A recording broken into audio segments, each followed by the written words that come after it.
Hey guys, and welcome to the Kane Audio vlog. It is Friday, so it's time for another Ask Me Anything. Usual rules apply.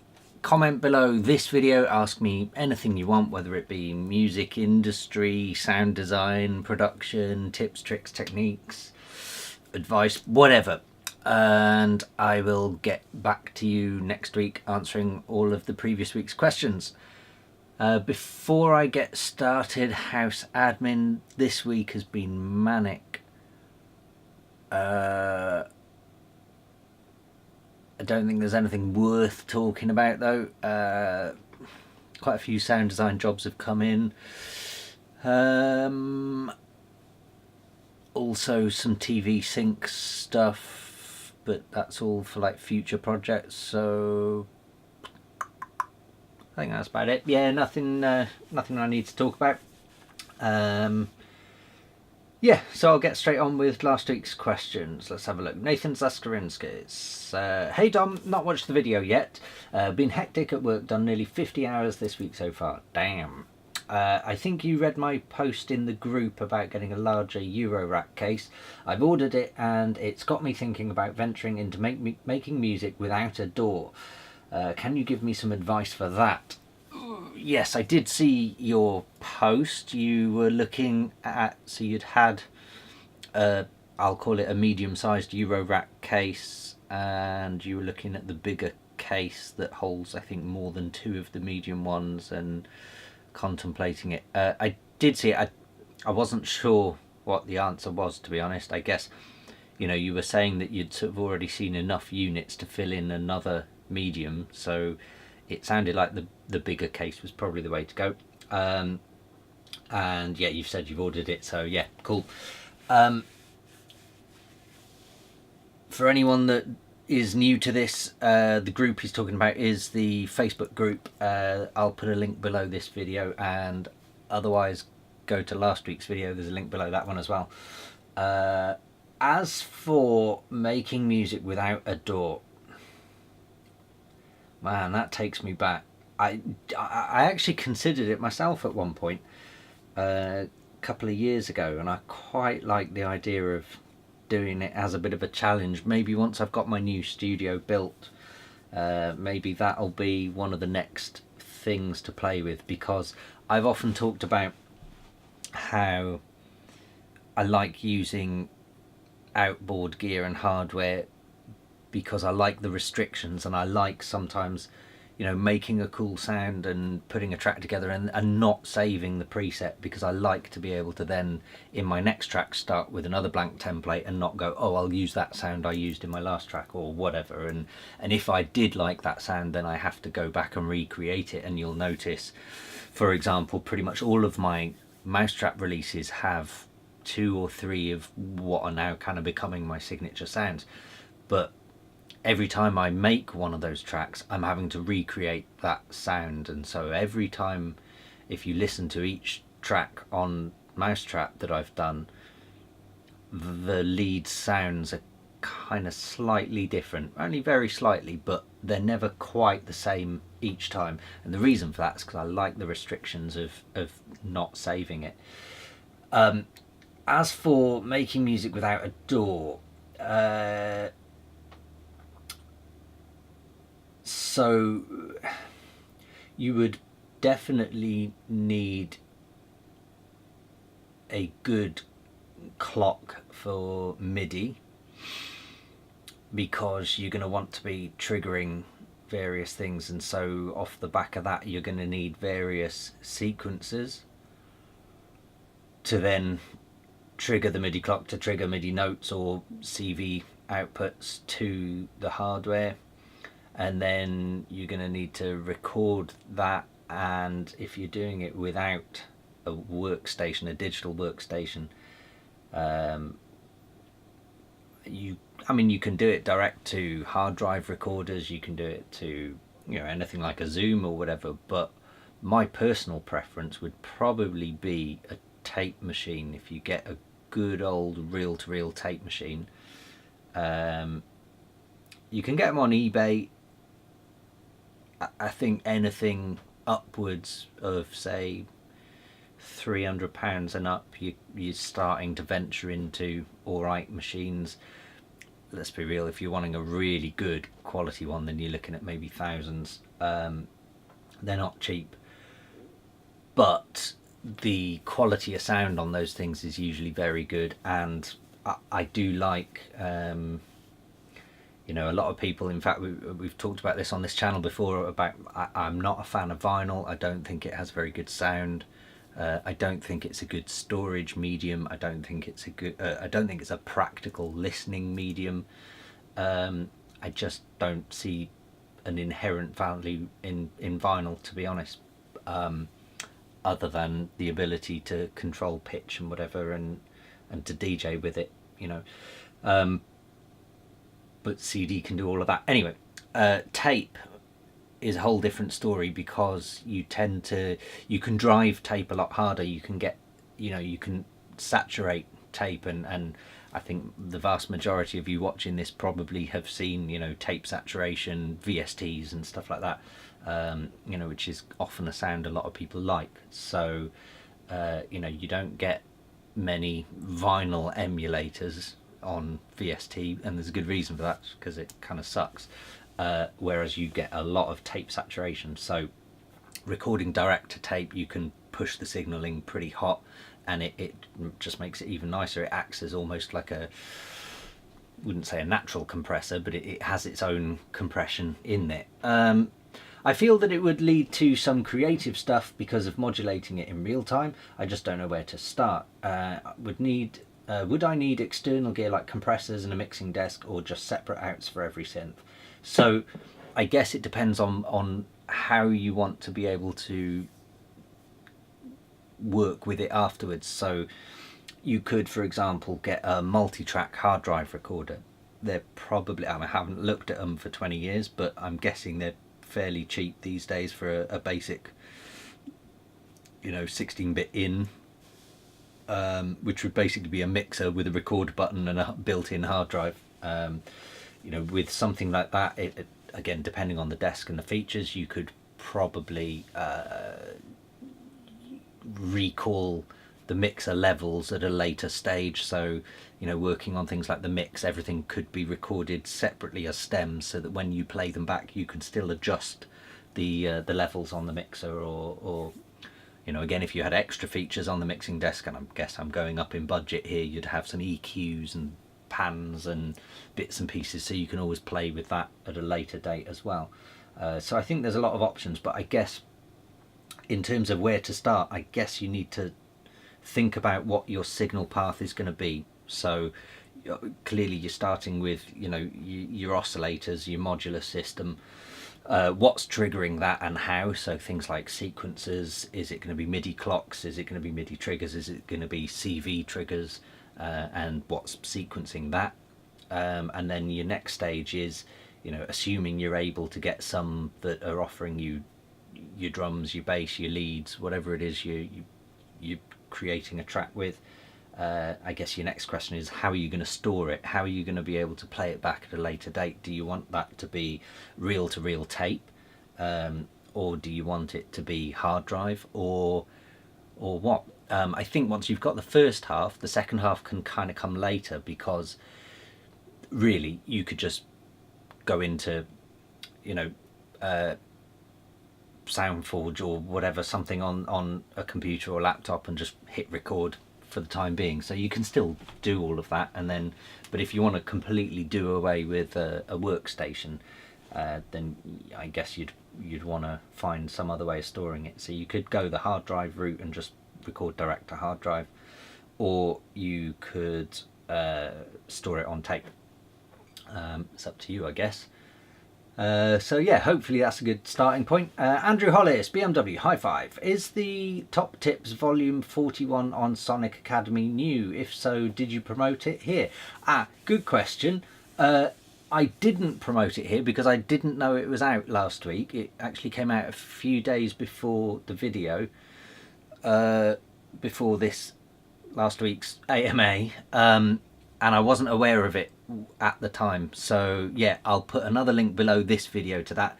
I think a lot of you guys are members of Sonic Academy. If you're not, you should be. It's a great resource for any producer wanting to learn new tips and tricks from other artists, and there's some really cool forums in there, which is actually how I found out the video had been released, because I actually did it maybe a couple of months ago. But yeah, I got tagged in one of the forums. Someone asked a question about it, and I got a notification of that. I went, oh, it's out. So yeah, I will put a link below this video to that. Yeah, so I've basically done 10 tips or tech tips on various things. I can't remember what I even did. There was one on compressors, there's a couple on high pass filtering and low pass filtering, a few bits and pieces. Probably I've mentioned most of those things during these AMAs and whatever, but it's probably in a better format, to be honest, to be rolled into 10 little videos. Outsider BMW, high five. Hi Dom, thanks as always for another great video. Mostly serum specific question, although I've mostly abandoned it for another synth. How, for what reason do you use the phase knobs? I know what they do, and I only ever really shift them around to get more consistency from certain patches. Do you ever use them for anything creatively? No, I don't. I rarely ever touch them. Again, as you say about consistency, I sort of do that. I think sometimes if you're looking for a sharp clicking transient, then you can adjust the phase, so it's more of a square transient. Beyond that, I don't really do anything. I mean, if you're wanting something to detune slightly, then you can have 2 oscillators running 2 simultaneous waveforms and adjust the phase of one, and they will slightly have a little weird phasing issue, which can be a good thing at times, but it's not something I ever really choose to do. So yes, I don't really have much of an answer for that, because I don't use it creatively at all, or not for any reason I can think of anyway. Zombo BMW, high five. Kevin Sramek, hey Dom, I appreciate you getting through all the questions and look forward to joining the Facebook group to share some music. Please do if you haven't already. The question I'd like to ask, not sure if you had been asked this before, what is your favourite song slash track that you have created from the past that you are really proud of, and what's your least favourite? Ooh, most favourite,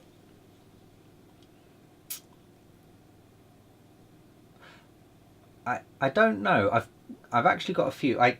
But for different reasons. So I think, generally speaking, and I think this is probably true of everyone, isn't it? Is that whatever your latest track is probably your favourite, because that's where you've learnt the most tricks, or you've done something new that you haven't done before, or whatever. So I generally speaking, but that's kind of a cop-out answer, I think. I think the ones that stand out to me, there was one I did, it was on my own label years ago, and I don't know if I've removed it, and can I even remember the name of it. I think it was called Saved. Let me have a look, because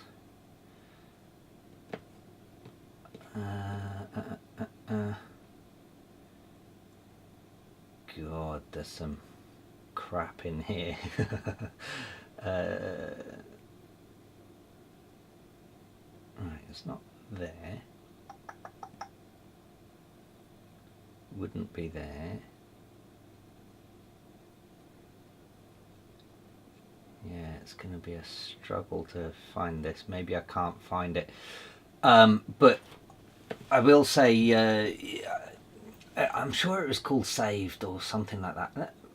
I'll have a look on Spotify as well, just in case it's... No, it won't be on Spotify. I know it's not, because I've looked there recently. but I'm sure it was called Saved. It was just a really sort of stripped back minimal track. It didn't really do that much, but it was just one of those tracks that I just really liked. I heard it again a few years ago. I mean, and I made it probably like 10 or 15 years ago, and I heard it a couple of years ago and thought, yeah, actually I really like this track. It's just different, I suppose. There was no real specific reason for me liking that. What else have I done? I've done a few tracks that I never released under my own name, and I'm certainly proud of those, and they're more sort of ambient orchestral type pieces, which I'm kind of thinking I'll probably do some more of that stuff soon. And you know, again, I've talked before about potentially doing an album, and I've sort of thought about interspersing the sort of dance music with the more kind of TV sync film score type stuff that I do, which I don't generally do under my own name, so it's not really known stuff. And because of course it's more for publishers than record labels, they're not signed to labels necessarily, so they're not really publicly available. So yeah, I'll dig a few of those out actually. As for least favourite,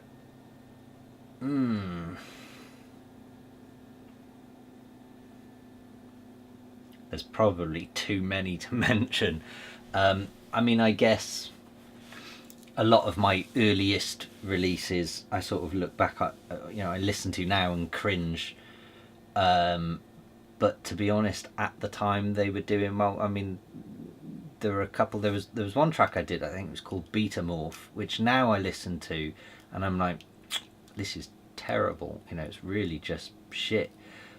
But actually, at the time, I think it got support from like James Zabila. I think Nick Fanciulli even supported it. And again, you'd hear their stuff now and you go, yeah, I can't see that happening. But at the time, that was kind of a cool thing. So, you know, I was definitely proud of them at the time, so I shouldn't really cringe now. And I guess that's the point. BMW High Five. Yanis Lukmelis, BMW High Five.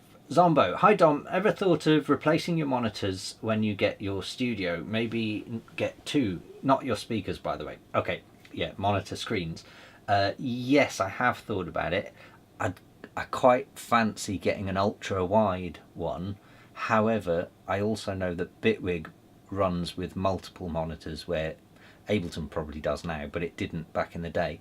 And I remember when I first got Bitwig, I thought, oh yeah, now's the time to get multiple monitors, because when I first started producing, I used Cubase, whatever Cubase version it was, eventually years later, I think it was SX or something, that allowed multiple monitors, so I could have the mixer on one screen and the arrangement on another screen, and that was a good way of working. I did like that. But then I moved to Ableton years after that, and I just kind of got used to one monitor screen from then on, so I never really thought about it. However, yeah, I guess it would be quite nice. I have looked at like getting a duplicate monitor, the exact same one I've got, because I've got this Dell Ultra Sharp, I think it's called, and I do like that. It's a really good quality monitor, but I can't really justify the price of them to basically just have the same as what I've got now. So yeah, it's an option. I quite like. I think if I'm going to go anywhere once I've got the new studio, then it'll probably be an ultra wide, because I feel like that works for an arrangement screen and a mixer. So yes. Cavacay, wow, another week has flown by. I need to stop leaving it until later to add a question. BMW and Nam, high five, high five. Question, your mono maker has piqued my interest. Pray tell me more. Can't remember what I said. Mono maker, so the one I use is in Brainworks. It's available in their Brainworks Digital V2 and Brainworks XL. In fact, I think they sell it separately, and I know that you can also build your own in Bitwig. So in Bitwig you've got Tool, which allows things to go mono. but you can also separate frequency bands and probably insert the mono into one frequency band. Probably not advisable to do that because you might get phase issues in the crossover frequencies. I'm not sure, but in my head I feel like you would. So it would need to be a certain kind of filter, which I'm assuming, well, I can almost guarantee if the Brainworks guys, the guy who runs Brainworks, Dirk, you know, he's a mathematical genius, so I'm sure he's covered things like phase issues and whatever, and I can guarantee you he's put in whatever's needed for a mono maker to work correctly. So I would highly recommend Brainworks. In fact, I highly recommend anything by Brainworks. Their plugins are awesome.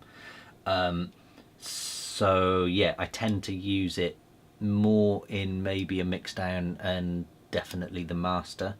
And again, if you're using the right tool, then you're avoiding, you know, potential phasing issues. But I sort of set it at basically anything below, say, 150 hertz. I tend to set to be mono. The reason for that is because nightclub sound systems, maybe not so much these days, but probably still out there. Certainly in the old days, nightclub systems were all mono. And so if you had a stereo signal in the low frequencies, then you'd quite often get phasing issues, which meant if you stood in a certain position in the nightclub, it just went horrible. And sometimes you wouldn't know that until you got into the nightclub and you'd play a track and there's no kick drum, and it was horrible. So yeah, that's certainly something to bear in mind. That's about all I can say about the mono maker. Also, the thing about Bitwig GUI, I've seen that comment too. Oh yeah, so this was someone saying the GUI looked old school or something, or needed modernising, and I don't understand that. Really don't get where they're coming from. Hate skeuomorphic design. I don't even know what that is, with the odd exception that I tolerate, e.g. UE. Yeah, the UE stuff is cool. I'm glad Bitwig decided against that. Nothing wrong with the GUI as far as I'm concerned. FL Studio, on the other hand, I uninstalled it because it instantly made my eyes want to throw up. Yeah, I've not ever really used FL Studio, to be honest, only because there was never a need to, not for any other reason. But yeah, every time I've sort of seen a video clip of it being used, I do sort of look at it and go, it's different. Loved the Limitless Vibrations episode. Really interesting chat. Cheers. Big up Deadly Custard for the design work. Absolutely. Yeah. So both Deadly Custard and Hansford behind the Limitless Vibrations podcast. I mentioned a few weeks ago that I'd done an interview with them, so big ups to you guys. And if you haven't listened to it already, go find it. It's wherever you get your podcasts from. Just look for Limitless Vibrations. And yeah, I'm on one of the recent episodes there. Deadmouse5, hi Dom. Always nice to see a new video notification. It's really interesting that you grew up in a poor family, but still managed to become a great musician and amazing sound designer. Thank you very much. That just makes me happy and motivated, so I will never give up on music. And it is really nice to see such a great community here in your Facebook group. There are so many amazing people. Thanks for taking your time every Friday doing this AMA and for being a good teacher. BMW, high five. Thank you very much. Yeah, I grew up in a pretty damn poor family. Like I say, there were a whole bunch of us in a 2-bed council house. There were 8 of us, and yeah, I think music was the thing that sort of was just there from birth, I guess, and it was just something I had to do. So yeah, and you know, as much as I know I sound posh and all of that, I think that's, you know, that none of that ever really started until I was 18 and started really educating myself, I suppose. And yeah, and as I've said before in many interviews, you know, I didn't go to university until I was in my mid to late 20s. So yeah, it's not always what you see. St. Nicholas, how long ago did you switch to Bitwig, and have you considered switching back to Ableton if the crashing problems have experienced with testing VSTs had been resolved? How long ago did you switch to Bitwig? So that one I can answer first. Or can I answer, was it 2013? Whenever it came out, basically. I was lucky enough to get one of the very early betas of V1 or V0 technically. So yeah, whenever that was, that's when I got involved with it. As I said last week, I think it was a Deadmau5 Inco's question about moving workstation. Took me at least 6 months before I could sort of confidently write a track in Bitwig rather than Ableton, where I decided, right, I'm now no longer using Ableton. Have I considered switching back to Ableton? No, not at all. Not once I'd made that decision 6 months in, where I'm like, right, now on, every new track, every new project is in Bitwig and not Ableton. From that moment, not even hesitated, to be honest. Bitwig does everything I want and way more. I don't even use probably more than 30% of Bitwig's features and availabilities, so I've had no reason to even consider going back to Ableton. And you've said, if the crashing problems have experienced with testing VSTs had been resolved. Is that something I said? Did I say everything kept crashing in Ableton or something? Which was true, there was a lot of crashes in Ableton, but I don't remember saying that out loud. Testing VSTs, yeah, I mean, that was definitely one of the selling points, I think, if I understand what you're saying, is that because with Bitwig, the audio engine and the overall graphical engine, I suppose, are two separate things. So if a VST crashes in Bitwig, at most it crashes your audio engine, which doesn't crash the whole project. And I know with Ableton, when I was beta testing, you know, all sorts of VSTs and stuff like that, you know, you'd quite often just load a plugin and it would be working fine, and then you'd hit save, and then for whatever reason that plugin decides, I'm going to blow this mother up, and Ableton would crash, and then you can't open that project ever again, because you'd then go to open that project, and of course it loads that pre-loaded element of the VST that was causing it to crash, and it would just crash open, and then you lose a project, and then you know, you might be able to go through the browser and drag in some of the elements from that project into a new project, and just became a nightmare. I don't know if Ableton have fixed that now even. I don't know of any other workstation that offers crashing an audio engine without crashing the actual whole software package. So yeah, but I haven't considered going back to Ableton. I've barely even looked at, I know version 10's out now, or 10.1 even, and I've not really looked. I've seen a lot of people go, yeah, they now do this, and I've sort of looked at it and gone, yeah, that's something they maybe should have done 10 years ago. And I have no problem with Ableton. I'm not slagging them off, because I do think they're a great company, and I always loved their workstation, so just to be clear on that. And then finally, Deadly Custard, BMW, high five. Hey Dom, where do you start when doing a remix? I can see my video is about to hit the 30-minute mark, which means my camera's gonna stop recording, so I'm just gonna reset that and I'll be back. And I'm back. Right, where do you start when doing a remix? That's a good question, because I've done a couple over the last few weeks. So the first thing I do is I load up all the stems and MIDI from the artist that has given me the project, and the first thing I do from there is get rid of most of it.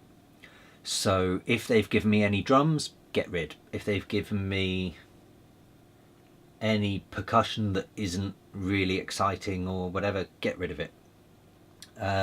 If they've given me a baseline audio stem, I will rewrite it into a MIDI file, you know, make a note of the notes in a MIDI file, and then get rid of the audio.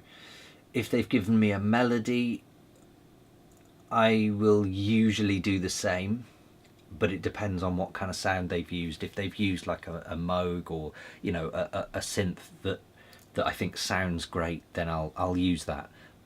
But even then, I'll quite often chop it up and maybe move a few of the notes or do something. I will also check what key it's in and then maybe transpose it into a more appropriate key that works for the synths that I use. Then I will usually try and rewrite the melody a bit, or add on to it with maybe a counterpoint melody or something additional.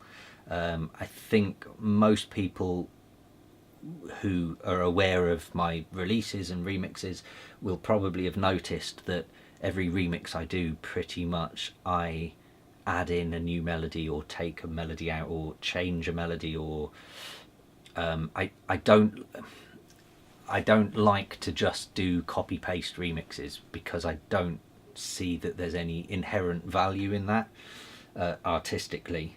I get that other people do it and I get that it works for them, and that's great. I just don't get any enjoyment out of that. And I think music production, we as music producers should produce music for ourselves first and foremost. It's not for other people.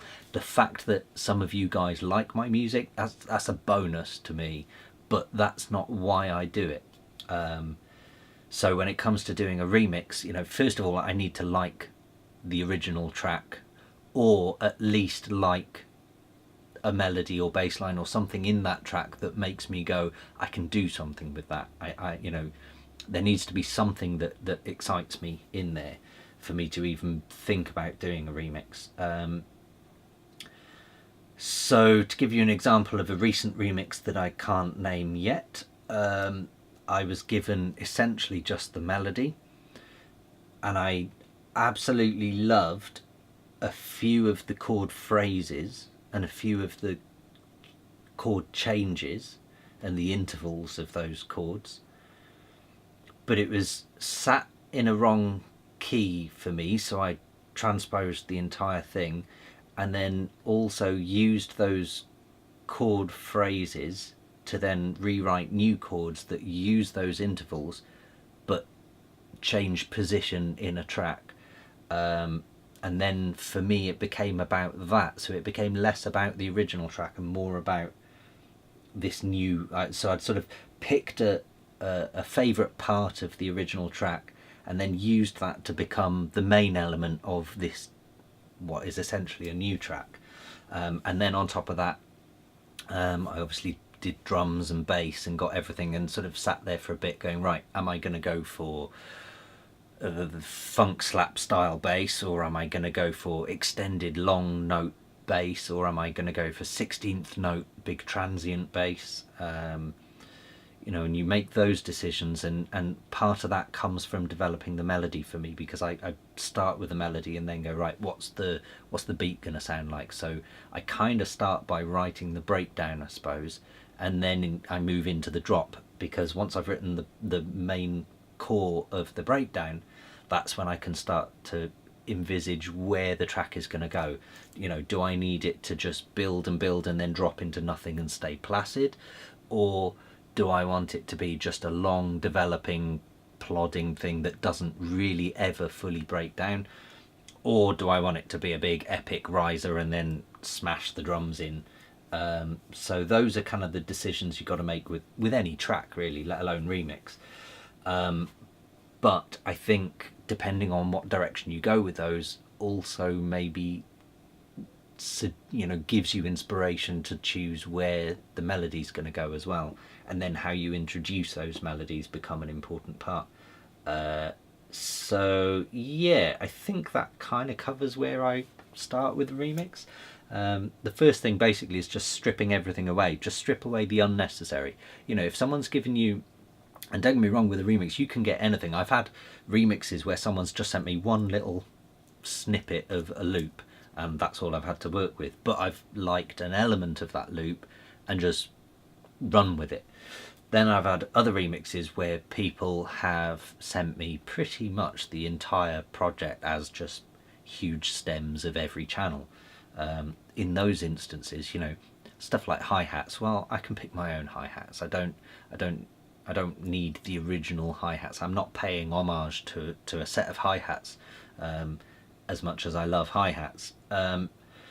So things like that I'll just get rid of. You know, maybe if there's a percussion sound in one of the drum loops, I might just chop that out and go, right, I'll keep that percussion sound, but I'm going to use it in a different rhythm or a different structure, or I'm going to use it as a trigger point for something, or maybe I'll reverse it and use it and drench it in reverb, and, you know, maybe bit crush it and then use it as a sweep effect or something like that, so that anybody listening will maybe know that that little weird sound used to be something different, but they're not guaranteed to know all the details. And I guess that's the important bit for a remix for me, which really comes down to just having fun as a producer. And I think that's really what we all need to focus on. It's just having some fun, because if you don't enjoy making it, why should anyone else enjoy listening to it? So yeah, I think that is it, my friends. I'm going to nip in with a keyword now and say that if you have been listening this far, then prove it by using the word everything I'm looking at is stuff that I've said before. I'm running out of stuff to look at. I can see the number 42, so 42. Yeah, so to let me know that you've listened to this whole thing, comment the number 42. And yeah, I hope you guys have a good weekend. Thank you again for listening. I will be back again next week, so please do leave a comment, like, subscribe, hit that notification, and I'll see you this time next week. Cheers.